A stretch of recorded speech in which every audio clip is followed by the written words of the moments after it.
नमस्कार दोस्तों, आज फिर मैं अमेरिका के बारे में बात करना चाहता हूँ और उसकी पॉलिसीज़ कि वो कहता क्या है और करता क्या है। अमेरिका के जो डोनाल्ड ट्रंप हैं, जो विश्व शांति के सपने देख रहे हैं, नोबेल प्राइज़ के सपने देख रहे हैं,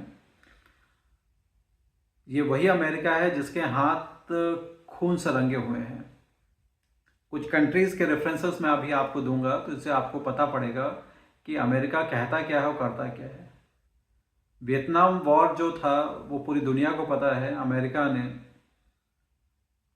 जो वियतनाम फ्रांस की कॉलोनी से कब्जे से आज़ाद हुआ, उसके बाद अमेरिका ने वहाँ पे एक वॉर करा सो दैट कि वियतनाम पे रसिया का इन्फ्लुएंस ना हो, मार्क्सिस्ट इन्फ्लुएंस ना हो। और इस वॉर में उसने लगभग 3 मिलियन से ज़्यादा वियतनीज लोग थे उनको मार दिया। अनफॉर्चुनेटली यूनाइटेड नेशंस जो था वो गूंगा बना वहाँ पे देखता रहा और उसने कोई एक्शन नहीं लिया।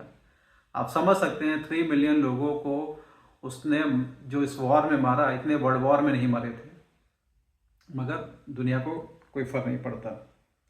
दूसरा है क्यूबा। फिदेल कास्ट्रो को मारने की अमेरिका ने बहुत सारी कोशिशें करी, फिर वही बहाना था कि क्यूबा को मार्क्सिस्ट इन्फ्लुएंस से बचाना है। मजे की बात यह है कि क्यूबा ने वियतनाम ने कभी अमेरिका के पास जाके रिक्वेस्ट नहीं करी कि भाई हमें बचाओ, रशियन इन्फ्लुएंस हमें तबाह कर रहा है, ठीक है, हमें मार्क्सिस्ट आइडियोलॉजी को से बचाओ। In fact they were enjoying this Marxist ideology, मगर अमेरिका को खतरा था और बिना किसी के इनविटेशन के, बिना किसी के बात के वहाँ पे ये पहुँच गए उनको बचाने के लिए। बड़ी हैरान करने वाली बात है। यहाँ पे भी पूरी दुनिया गूंगा बना बैठी रही। फिदेल कास्ट्रो को मारने के लिए इसकी जो इंटेलिजेंस एजेंसीज हैं ने पूरी कोशिश कर ली, CIA, FBI, मगर नहीं मार पाई। मेरा तो यहाँ तक कहना है कि जो टेररिस्ट ऑर्गेनाइजेशंस हैं, जिनको लोग बोलते हैं कि इन्होंने ये ऐसा करा वैसा करा, दुनिया की सबसे बड़ी टेररिस्ट ऑर्गेनाइजेशन तो CIA है, FBI है। इसने दुनिया में कितने सारे लोगों को मारा है, लोगों को अंदाजा ही नहीं है। मगर अनफॉर्चुनेटली हमारे यहाँ लोगों को ना तो पढ़ना है ना सुनना है, और कुछ भी ऐसा आप बोलते तो उनको बड़ा हैरानी होती है। मुझे तो समझ में आता हम कौन सी दुनिया में रहते हैं जहाँ एक कंट्री, एक सीक्रेट एजेंसी ह्यूमन राइट्स के नाम पे लोगों को मार रही है, वो जर्नलिस्ट को मार रही है, पॉलिटिशियंस को मार रही है, और दुनिया चुप बैठी है। और यही काम अगर कोई दूसरा ऑर्गेनाइजेशन करता है तो ये जो इनका पूरा गैंग है मीडिया वाला, वो पीछे पड़ जाता है, बोले नहीं टेररिस्ट अटैक हो गया, टेररिस्ट अटैक हो गया, और आपने गुपचुप मार दिया तो वो टेररिस्ट अटैक नहीं है। खैर एनीवे, क्योंकि अंधों को और बहरों को आप समझा तो सकते नहीं है। फिर है इराक। इराक पे हमला करा गया, और वजह क्या थी? Weapon of mass destruction. Chemical bomb बन रहा है, एटम बॉम्ब बन रहा है। वॉर के बाद उनको एक वेपन ऑफ मास डिस्ट्रक्शन नहीं मिला, यूनाइटेड नेशंस ने परमिशन नहीं दी। अब किस अथॉरिटी से अमेरिका ने उस पर अटैक करा? जो लोग मारे गए उसको कौन मुआवजा देगा, कौन भरपाई करेगा? इंटरनेशनल लॉ का क्लियर वायलेशन है, मगर फर्क नहीं पड़ता। क्यों? क्योंकि लोग तो भक्त हैं, अमेरिका के भक्त, उसकी चकाचौंध के में अंधे हैं। वो ह्यूमन राइट्स की लॉलीपॉप देता है और लोग उस लॉलीपॉप से खुश हो जाते हैं। डेमोक्रेसी की बात करता है, बिग डेमोक्रेसी। जहाँ तक मेरा एक्सपीरियंस है, डेमोक्रेसी जो है वो उन लोगों के लिए जिनके पास एक सर्टेन लेवल का सिविक सेंस है। हर उस कंट्री में जहाँ पे सर्टेन लेवल का सिविक सेंस नहीं है, वो डेमोक्रेसी के लिए तैयार नहीं है। उनके लिए अदर मॉडल ऑफ गवर्नेंस अच्छे हैं।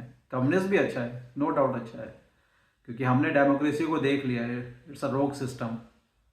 खैर एनीवे, फिर आया अफगानिस्तान। 9/11 के बाद अमेरिका ने अफ़गानिस्तान पे अटैक करा। दो वजह थी, एक तो रशियन इन्फ्लुएंसेस को आज़ाद करना था, क्योंकि वो अमेरिका की मोरल ड्यूटी बनती है कि किसी भी कंट्री में अगर रसिया का इन्फ्लुएंस है और चाइना का इन्फ्लुएंस है तो उसको आज़ाद करने का, क्योंकि वो कंट्री क्या है, बेचारे मरे जा रहे हैं अमेरिका के सपोर्ट के लिए।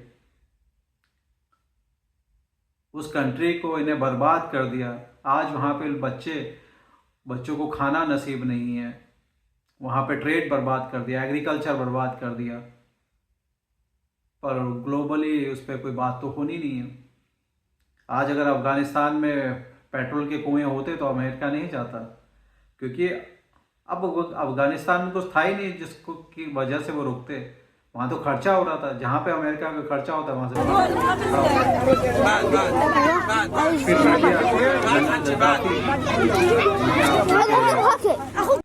तारे, इनकी आंखों की किरकिरी। लीबिया में भी कुछ नहीं था, बट लीबिया में सब कुछ फ्री था, तो वो अमेरिका को बर्दाश्त के बाहर था। क्योंकि लोग क्वेश्चन पूछते थे अमेरिका में कि लीबिया में तो लगभग सब कुछ फ्री है, तो हम लीबिया क्यों नहीं हो सकते, हमारे पास वो फैसिलिटीज़ क्यों नहीं होती। उन्होंने बोला ठीक है, हम लीबिया को अपनी तरह कर देते हैं, हम उसको भी क्या है बर्बाद कर देते हैं। जब तक जनरल गद्दाफी थे, उन्होंने प्रॉमिस कर रखा था कि कोई भी लीबिया में ऐसा नहीं होगा जिसके पास अपना घर ना हो।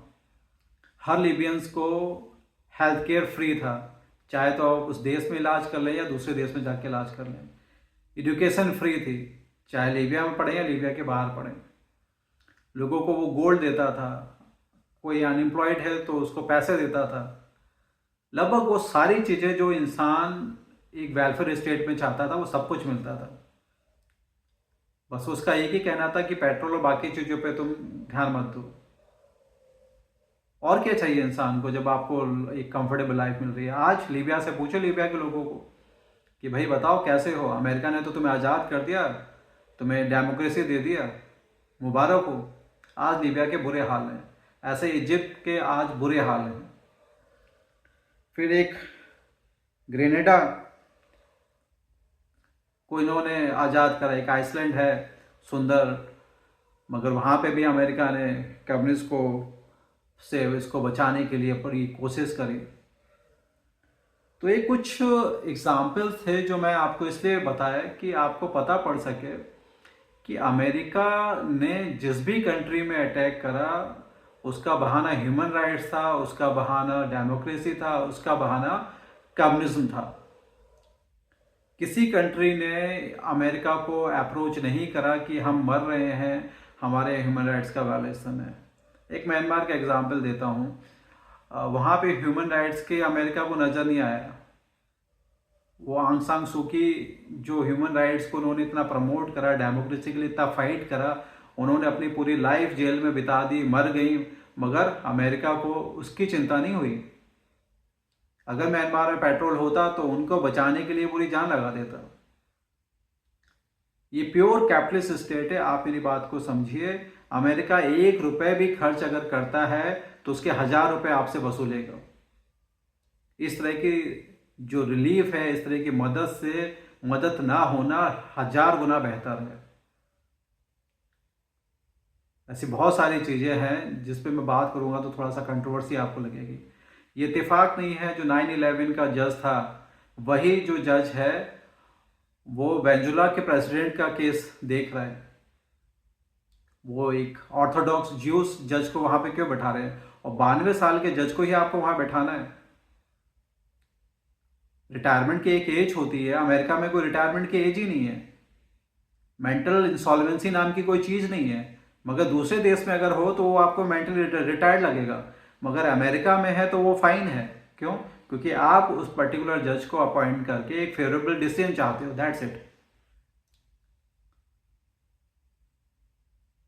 खैर एनीवे, ये जो मेरी ओपिनियन थी वो तो मैंने आपको कह दी है, बाकी आप पे डिपेंड करता है आप इस चीज़ को किस नज़र से देखें। ऑनेस्टली मुझे अमेरिका के लोगों से कोई प्रॉब्लम नहीं है, बट मुझे बस एक ही चीज़ खराब लगती है, पर्सपेक्टिव। आप किस नज़र से देख रहे हो अमेरिका जो बनाया है वो ठीक है, बाहर के लोगों ने बनाया है। ऐसा नहीं है कि जो अमेरिका के जो वाइट्स हैं उन्हीं ने बनाया है, उसमें ब्लैक्स का भी उतना ही कंट्रीब्यूशन है, उसमें रेड इंडियंस और जो ट्राइबल सोसाइटी अमेरिका की नेटिव है उनका भी कंट्रीब्यूशन है, उसमें साउथ एशियंस का भी कंट्रीब्यूशन है, उसमें अफ्रीकन कंट्रीज़ के जो लोग हैं उनका भी कंट्रीब्यूशन है। अमेरिका को खाली यूरोपियंस ने नहीं बनाया है। तो इसमें आपकी क्या ओपिनियन है, प्लीज़ कमेंट कर दीजिए, और ऐसे इन्फॉर्मेटिव वीडियोज़ के लिए मेरे चैनल को सब्सक्राइब करिए। Thank you so much.